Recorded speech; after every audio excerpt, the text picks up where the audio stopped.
Hello, hello, hello, and welcome back, all of my beautiful friends from the internet. I hope each and every single one of you is doing just fantastic on this wonderful, beautiful Tuesday morning, or whenever you happen to be listening to this podcast episode, whether that be morning, evening, or night. So welcome to the Reddit Asks Us podcast, the podcast where we read and react to comments from r/Askreddit. I am your host, Luke Dick. Remember, if you are watching on YouTube, remember to like, remember to comment, and subscribe. If you're listening on Apple Podcasts, Spotify, wherever else you get your podcasts, please leave us a rating and also leave us a review. You can also answer this week's Reddit question by going to the description of the episode in Spotify. And if you click the description, there should be a white icon in there that says reply. And you can answer the question, submit your response, and you will be notified when your response is published. And I will read out those responses aloud on the next week's following episode. So, just to preface this episode, again, the listener base is still steadily growing, and I'm so thankful for each and every one of you who decides to tune into the podcast or sends in a response. It's crazy, man. Like it lights up my entire week when I just get a response from y'all, because I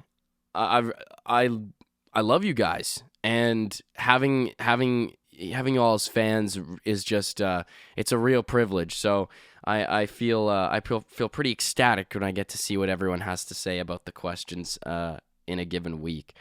So why don't we just read off the responses from last week's episode? So last week's episode was what screamed they have never faced a real problem in their life.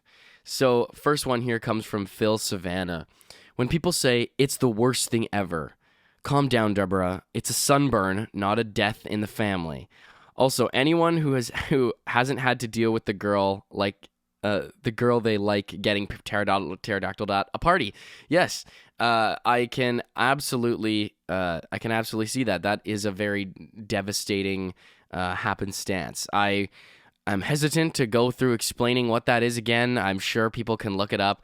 Just look up getting pterodactyled on Urban Dictionary, and you will figure that one out pretty easily. Excuse me. But that just happens. That happens so much in society too. And just in our everyday conversations, I feel like we over exaggerate everything so much, because it's actually laughable how little any of us have actually had to experience anything tough. Like, the average lifespan of a human for like most of human history was like 30. These people were struggling. If they've looked at bones and archaeological discoveries of humans from thousands of years ago, whatever, and their just bones are just like, especially the ones who are preserved well and you can see, their bones are just ground, man. They probably had no cartilage by the time that they were like 20 years old, and they were starving, struggling to survive, and yet we complain every so often when we step outside and it's a little chilly. When you have to wear that extra little overcoat. That we act like that's gonna take 20 years off of our lives. All right, next one comes from Mick Muffin. When you're telling people about the death of a loved one and they say that they get it because their pet died. I love animals, but a human dying and an animal dying are not the same thing. This is actually so common. Like, I was talking to my roommates about this too, and they were like, they've heard people say that. It's like, yeah, and I'm really devastated. My dad passed away, and it's been a tough time. Listen, man, I get it. My dog Gizmo died, bro, last week. It was really tough. He was the family dog. He was holding the family together. And when someone that instrumental just pops out of your life like that, it's things will never be the same without Gizmo. Never be the same. Really? Your dog held the dynamic of your family together? Your dog. Like, I think if your dog is holding the family dynamic and everything, together, I really think that family's probably wasn't great to start. All right, if everything hinges on the dog. Next one comes from Stressed Human. What is up, Stressed Human? I work in customer service, and they told me that dealing with irate customers can't be that hard, and I was lying about how stressful it is. Also, I'm sorry I listened to weekly. I just focus on random details. Hey, no problem, Stressed Human. Don't even worry about it. But dealing with customers is extremely stressful, especially when they start getting really agitated and they start raising their voice at you, and it's like, what do I do with this situation? I literally work at a sporting goods store. Like, what do you want me to do?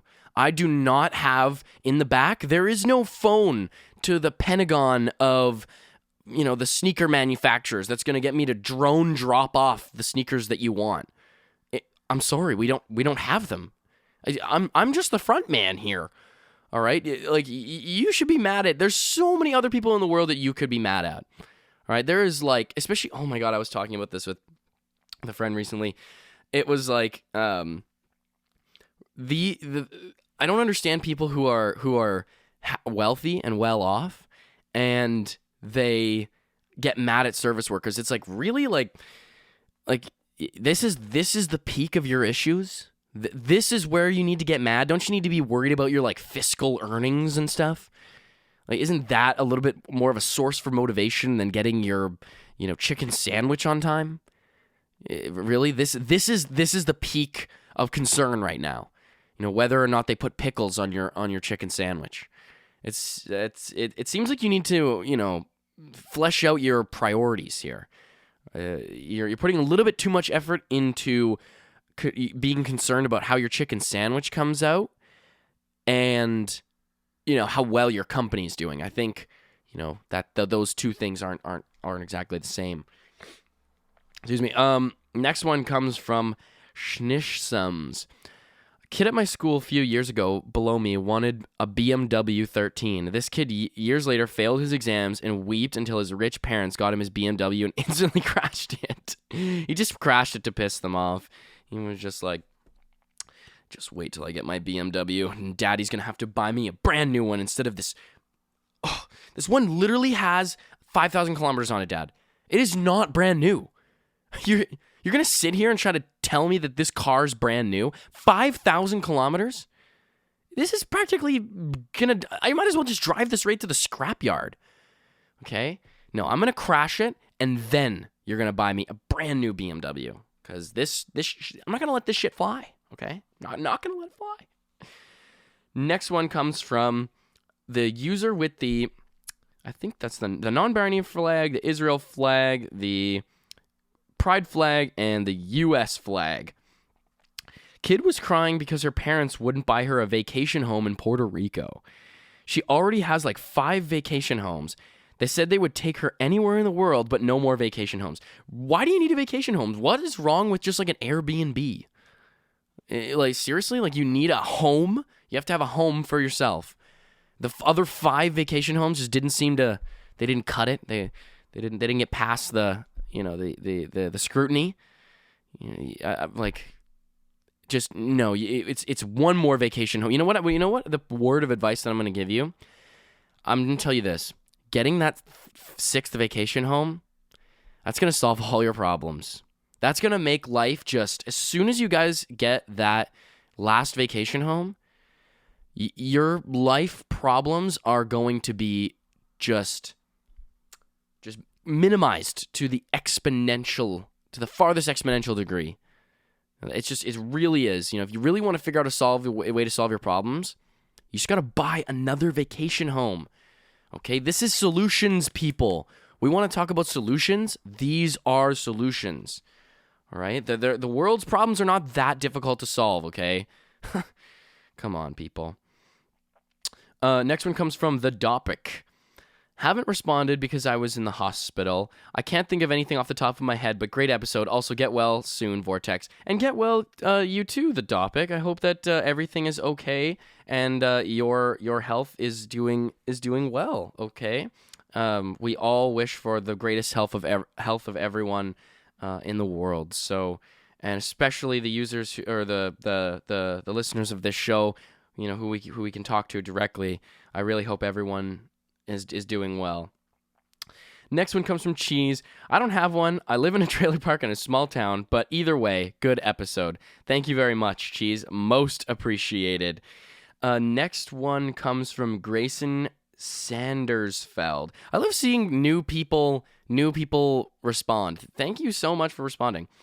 But this one is a response to episode 153, which was, I think, I looked it up earlier. It was, what were you, something you were so ashamed of? This is a bit late, but I had a big crush on a girl in the 4th grade. She said no, but asked if we could be friends, and I didn't answer. I was so angry at myself. Yeah, those L's are tough to take, man. Those L's are tough to take. But you know what? Everyone's gotten rejected. I myself have been rejected countless times, and it's honestly, the more that you get rejected, I think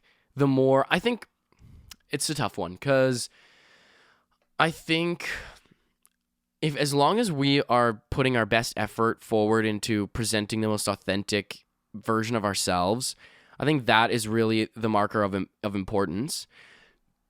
I think that that when we get rejected, like, especially when I got rejected, I did some self-reflection and I didn't use it as a way to start demeaning myself or anything, but I was looking at myself and thinking, what about the way that I said things, or what about the way that I come across was maybe a factor in that. And I think it can be a way to self-reflect, but at the same time, it's also a way to build your confidence in yourself, because when you're told no and you don't get what you want, it's at those points in time where those are crucial moments. So we have to kind of decide for ourselves what kind of person we're going to be after we face some of those rejections. And I think that if we are able to be comfortable within ourselves and trust that we are good people with the right intentions, then there's nothing wrong, and it's just a matter of having to try again.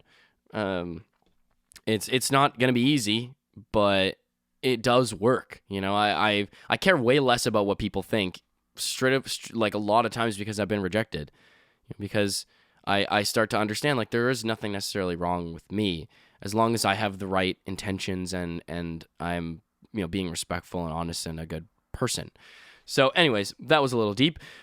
So the last one comes from Vortex. Great to see you, Vortex. I'm not exactly sure if you are okay with me publishing your responses, because I don't know how much you know about, I don't know how much you are comfortable with other people knowing exactly what is going on in your life. But Vortex says thank you for the support, and that they're starting some health treatments this week, and to keep up the good work. And I'm really happy to hear that, Vortex. I really hope that those, that the treatments that you are receiving are going to help you get healthy again. We all wish you the best of luck with your health and putting forward the most healing energy we possibly can. That is the least we can all do. So thank you all so much for your responses. Thank you, Vortex. Thank you, everybody. And why don't we hop into today's episode? So today's episode is, what is the weirdest thing someone casually told you as if it were totally normal? Now, I find this happens with like people from older generations. They just have like no filter. Like, someone from an older generation will just start talking to you and you're like, okay, we're in a public place right now. Maybe don't say that out loud. Like, I don't know you. I don't know you. You don't know me, and you're talking to me about your political views right now, and you're kind of getting heated, and I'm a little bit uncomfortable right now. So if we could maybe switch up the amount of times I've had to be like, well, that's the way it goes, and just like try to put my headphone back in, like just kind of, casually, like, yep, that happens. Yep. Yeah. Well, great. Good luck with that. Everyone's been there. So first one comes from Proud Cat Lady XO. I was chatting to a woman in the grocery checkout line, and she commented that she'd lost a lot of weight. It was on topic. Since I needed to lose weight, I asked her how she did it. She said her now ex-husband poisoned her with antifreeze over a period of time. She barely survived. I wasn't sure what to say, so I said that I didn't think that I'd try that method of weight loss, and she laughed. Yeah, I don't know if that one's for me. Yeah, I do. I have an ambition to lose weight. My health is maybe not at the greatest spot, so I'm really looking to take those measures to, get back into shape. But the antifreeze thing seems a little too hardcore. Like this is could you imagine if all the dudes who are doing, all the dudes and the girls and all the people who are doing those alpha workout routines and all those Instagram and YouTube influencers like Mike O'Hearn type folks were just injecting antifreeze. Yeah, it's the secret to getting jacked is actually injecting yourself with antifreeze and then swallowing one of those giant bottles of windshield wiper fluid. And not only will you be cutting because you won't eat, it'll destroy your stomach, so you'll basically never eat again. So you kind of have to get tube fed in a way. It's all about the grind though. It's all about what we have to do to achieve the full grind. All right, we're not committed to the grind unless we swallow that antifreeze, drink that gallon of windshield wiper fluid, use the 12-in-1 shampoo, conditioner, motor oil, toothpaste. These are things that if we want to build to be the best versions of ourselves, these are the baby steps we have to take. Okay, so don't sit there on your butt, just being all sad about losing weight. Drink the antifreeze. All right, just go ahead, just drink it, inject it. I don't care. All right, it's come on, and you really want to encourage your friends. Honestly, the best thing to do is just do that stuff, but you just do it behind their back, just like this lady's husband did. People, there's that saying, you can lead a horse to water, but you can't make it drink. No, you can make it drink. You just have to force it. All right? It's all about forcing it. Everything in life is not going to happen the way you want it to happen. So you have to make it happen. All right? You have to subtly kind of do things to people so that they're going to act in certain ways, right? And then, some people would call that manipulation or whatever, or that you're a sociopath. These are just labels, okay? I'm an alpha. All right, not a sociopath. I'm an alpha. I'm at the top of the game. All right, why do I get what I want? Because I make it happen. All right, so drink up, folks. Drink up. This is not medical advice. Don't ever drink antifreeze, please, or do anything to make anyone else drink antifreeze. Hopefully I don't have to say that in the concept of a joke, but you never know these days. All right, next one comes from Disco Stud 1515. Man, fire username. I wish the discos were still a thing. A homophobic guy I know. Being gay is a choice. I said something like, okay, choose to be gay for a day, an hour, a single minute if you can. Guy, that's easy. I'm attracted to men all the time. I just choose to like girls because I'm not gay. Me, it's like my parents used to say, or they still say, that being married is like a choice. You wake up every morning and you choose to be with that person, through the highs, through the lows. It's not always like your connection is going to carry you through the difficult times. You have to actively choose to participate in the marriage. And as soon as one person stops participating, then that's when you have a broken marriage. Same thing with your sexuality and your sexual orientation. Really, when it comes down to it, at brass tacks, it's a choice every single day. You wake up, all you think is just, I want to just gobble some, and really that it's about choosing to repress. Okay, folks, because this is the essence of what it means to be a straight person. is it's just repressing all of those natural urges that all straight people have, to be engage with the same sex. That is the definition of a straight person.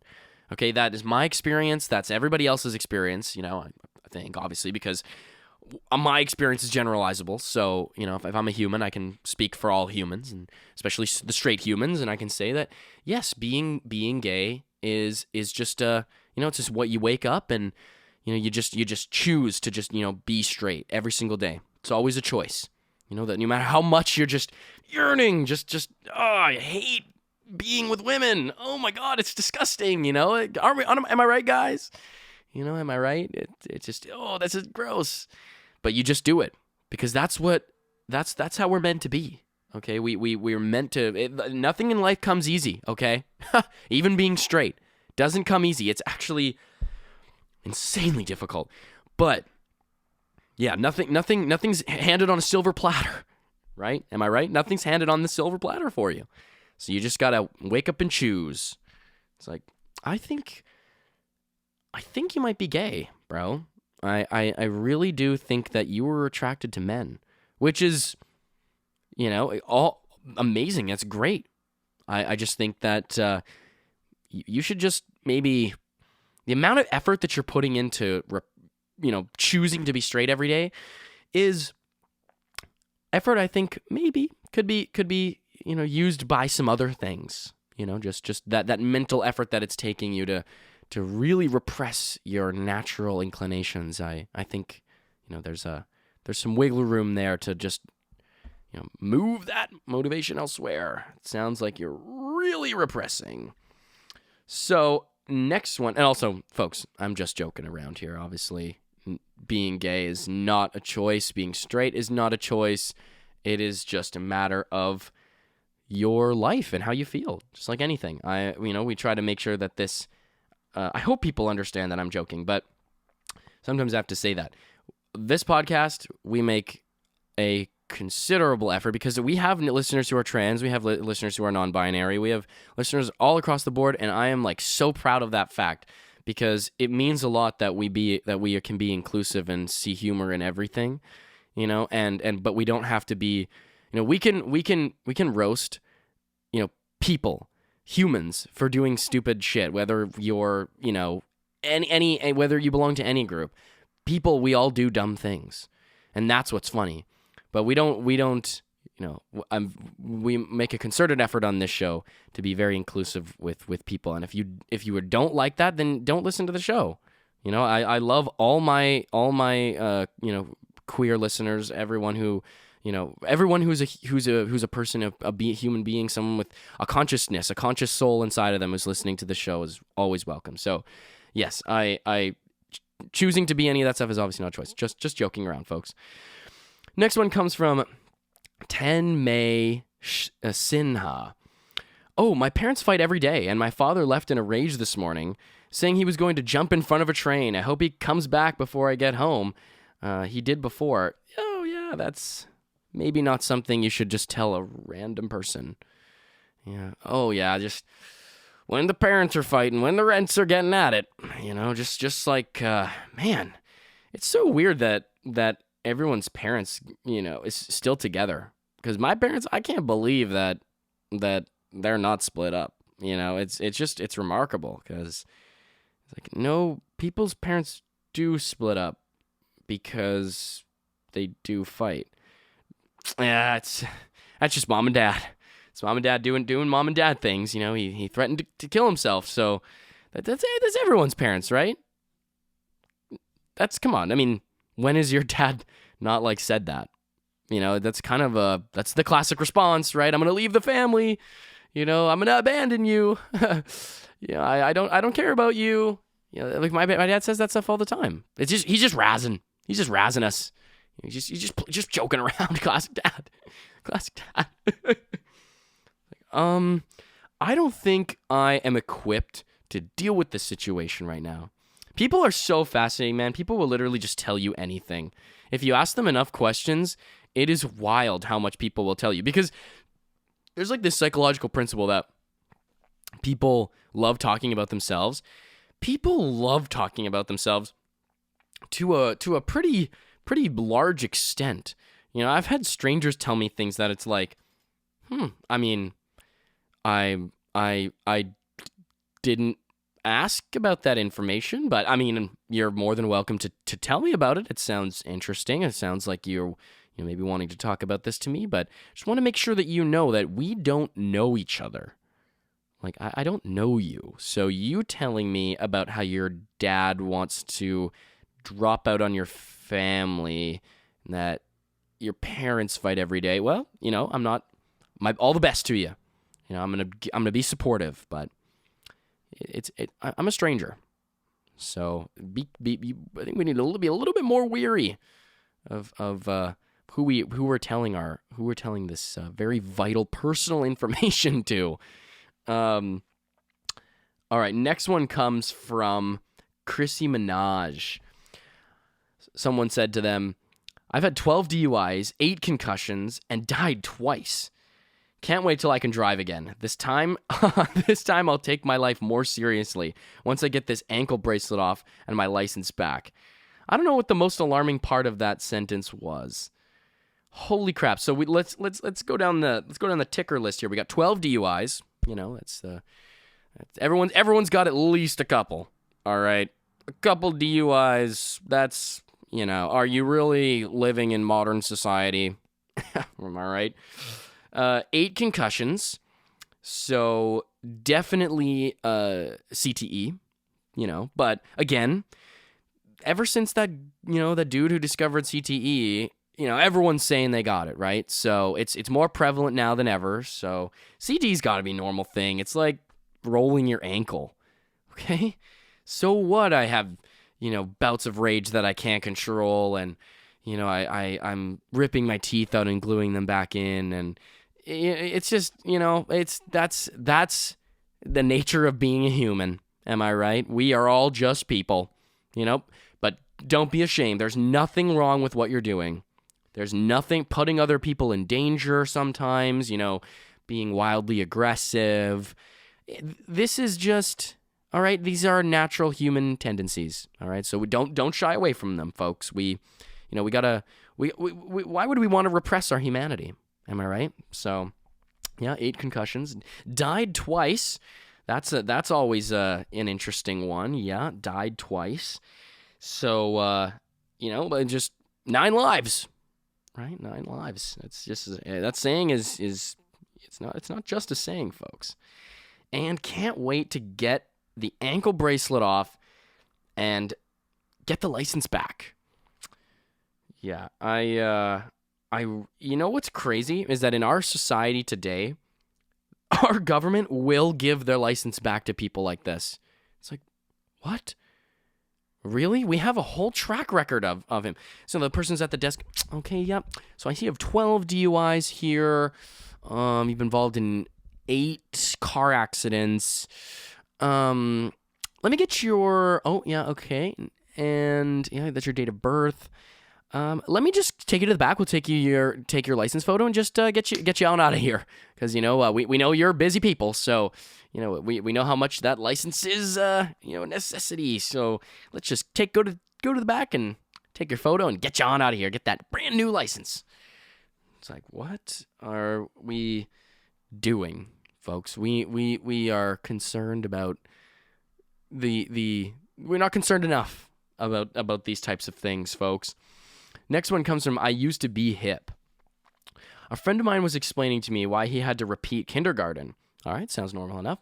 When I was 5, I was at a family barbecue and couldn't find my dad. I looked all over, and finally I found him in the garage. He was tied to a chair, and 2 of his cousins were beating the shit out of him. A couple of days later, my dad was driving me to school, and he saw one of the cousins walking down the street. He pulled over, jumped out of the car, and shot his cousin in the head. I missed too many days of kindergarten because of the murder trial, so I had to repeat it. Is your dad fucking Walter White? What the fuck? What is going on in your family? All right, you took the last empanada at the potluck. Fuck you. Like, what are the family dynamics here? What is going on?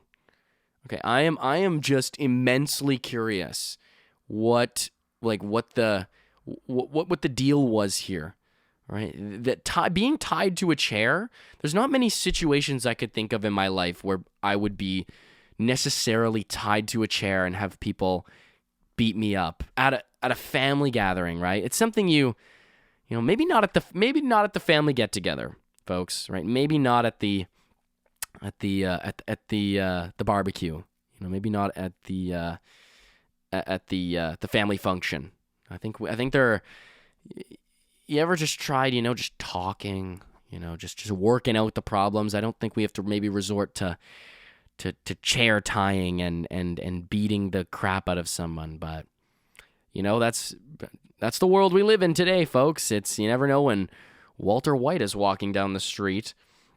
But that is like, it's like, yeah, I got held back in kindergarten because my parents, I have a late birthday, but then I ended up, not really liking my first year, so my parents decided to hold me back, and then I was older than everybody, and then actually I really got along with my grades. So it was kind of, it's not like I was held back because I was stupid or anything, but or that I couldn't pass the test, but so what happened? You also, that happened with you too?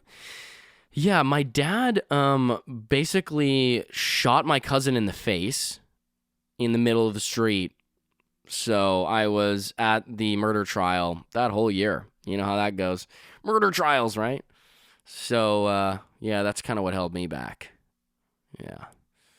But he's in jail now, so, yeah, kindergarten was maybe not the greatest year of my life. I'll tell you that. Well, you could have just stopped it and said, I just had to repeat the grade. You didn't have to tell me that. You really didn't, because now I'm scared. I'm feeling uncomfortable. I hope you don't have your father's tendencies. I don't want to be shot in the head. So next one comes from Present Dust 2308.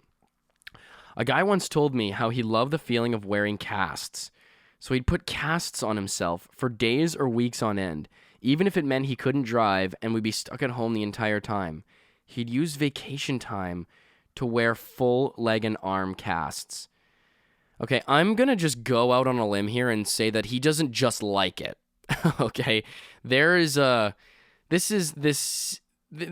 just something he just, enjoys for fun. I think there might be a level of this seems like a kink. This seems like a, there's some other feelings going along. I don't think he's getting the same feeling when he puts on a bunch of casts as I do when I'm playing basketball. I'm just gonna speculate on that one. I think there's a little bit more going on. Why would you tell someone about that? Like, do you want it are you gonna ask them to join you? Like, you should join me the next time I put on a bunch of casts. Maybe you could put on my cast. We could put casts on for each other. We could have a little cast party. How about that? A little cast party. You'd look good in a cast. It's like, I'm uncomfortable now. I think I'm gonna leave this. I don't feel comfortable in this situation. Doesn't seem like it ends with the casts here. I think you're doing more than just putting them on. I think that there's more to the story here, and I'm really not too invested in finding out. Why? Oh my goodness. Why do people? Why would anyone? Just why? People are so fascinating. Really, you think that a random stranger needs to know that information about your cast kink? No kink shaming. All right, no kink shaming. I hope that you have a very fruitful time with your casts, but maybe don't be going telling strangers about it. just a suggestion, not a requirement. But I think you might be able to meet more friends. You're wondering why. Oh, I don't have very many friends. It's maybe because we don't lead with I have a cast kink. Maybe it takes a while before people discover those types of things about you. They got to get to know you first. Next one comes from Holly Jolly AF. Well, there's already Christmas decorations up, so it is a holly jolly time, folks. So this one comes from Holly Jolly AF. Husband, 30, and I were pushing our shopping cart out of the grocery store when a random man, who honestly looked like Dumbledore, looked at my husband and said, "Take my hat. You're going to need it. You will be bald very soon." My husband didn't take it. It was super odd of him to say that because my husband had a full hat of hair. 3 months later, my husband was diagnosed with a weird condition that made him lose all of his hair. Weird coincidence. No, man. See, I love to believe in the fact that, we have modern technology, science, things like, metaphysical sort of stuff, that wizardry doesn't happen, but this is a different. Maybe this dude, there's that lady who can smell if someone has Parkinson's or something. Maybe this is the same thing. Maybe he just smells baldness. He just can, this might be helpful. We can take some preventative measures. You just have to smell people's heads. Bald. Yep. You're going to be bald, sir. So you better start those treatments now. You ever heard of Rogaine? What is that stuff called? Minoxidil or something? Yeah. Start those treatments real early, bud, because that head's going to be, shiny as a freshly waxed car soon. So, be able to see my reflection in that. All right, next one comes from Supermagoris. Okay.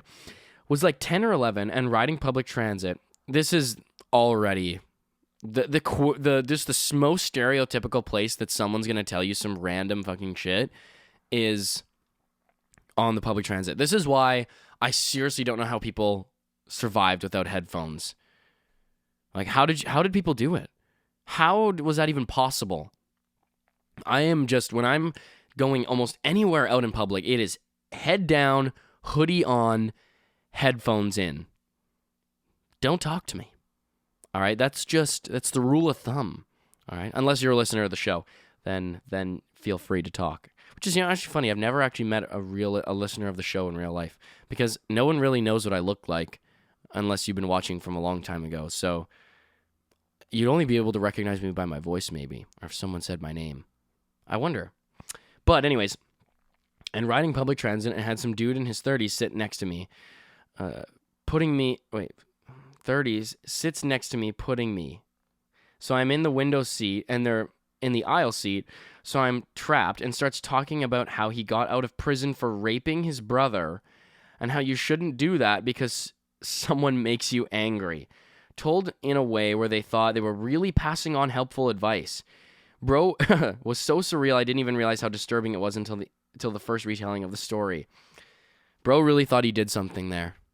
Bro really thought he was giving peak life advice here. Bro really thought he was the real motivational speaker. All right, he really thought he was doing the good in the world. He was doing the real. This is the information people need to know. All right, this is the preaching people need to hear. All right, just don't sexually abuse your brother or sexual assault your brother when they do something to make you angry. All right, this is right up there in with treat others how you want to be treated. Right, it's just right below that. Yeah, some would argue it's a little specific, but I would just say to those people, happens more than you think. Happens more than you'd think, right? It happened to me. I'm sure it happens, other places. I just know it happened to me for sure. So, it's my silver rule. You got the golden rule. Do unto your neighbor as you would do unto yourself, or whatever. I think that's what it is. I really don't know. But yeah, this one's right there, right up there. Okay, it's in the top 3 at least. All right.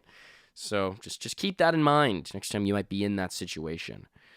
Next one comes from RKPJR. I know a guy, we don't talk often, but due to business, we cross paths on occasions. More or less every time we talk, he asks me if I'm ready for the total societal collapse coming next week, or Tuesday, or at the end of the month, and so on. I just tell him that it's not going to happen. He usually then asks about my crystal ball, so I remind him that I've been right every time. Where's your crystal ball, dude? You're the one who's predicting the frickin' end of the world. What's your intel? Right? Where are you getting this information? You're questioning people who are doubting that? Well, shouldn't you maybe be questioning like you're the one who's making these convictions about the world ending? Like, where's your crystal ball, bro? Okay? I don't need one. It's my intuition. I just know. Alternative Academia replies and says, I went to a Comic-Con type of event in my city years ago. Walking Dead was a new show for first season for reference. And I went to a panel about zombies. They talked about historical zombie lore, the first zombie movies, and the exciting first season of the new show, The Walking Dead, with some actors on the panel. When they opened it up to the audience for questions, one of the first ones was, what kind of zombies do you predict we'll have in a real zombie apocalypse? Fast versus slow. Panelists don't really know how to answer. Each gives their personal favorite or worst case scenario. Then we get to, what do you think the timeline is for the start of the coming zombie apocalypse? Panelists are kind of like, what? Talk about how things usually play out in fiction. No, but exactly when do you think we'll need to be fully prepared for zombies in real life? Like, guys, these are actors and media studies academics. First of all, they don't have a level of belief you do. And second, the people you should be talking to this are probably biologists. Yeah, I don't think, if there's a real zombie apocalypse on the brink of happening, I don't think you should be looking for the actors from The Last of Us to be searching for your information. All right, I think time has shown how little people in the entertainment industry know about real life and actual issues, because someone plays a doctor on TV. Like, I wouldn't go to them for, trying to get your appendix removed. Be like, I'm an actor. I act as a doctor. I am not a real doctor. I have no qualifications or certifications whatsoever. You would be negligent in trusting even the tiniest inclination of information that you get from me. So, if you're really that concerned about a zombie apocalypse, there's probably a book list full of people that are more qualified to answer those questions than the cast of The Walking Dead. So, just saying, all right? Just saying.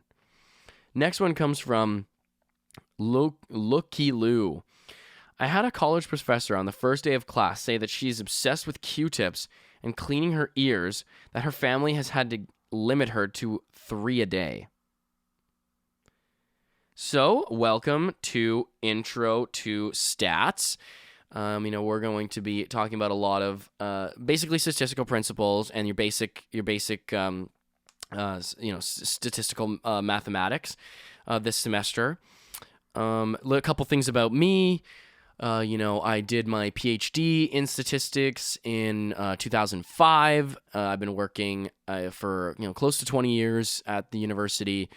My family has to limit me to 3 Q-tips a day because I can't stop putting Q-tips in my ears. Just cleaning them, just making sure that everything is nice and tidy in there. And I've actually published a paper recently on the statistical probability of whether or not we should pursue privatized over public healthcare. There's a lot of stats in that. I work working with Stats Canada. So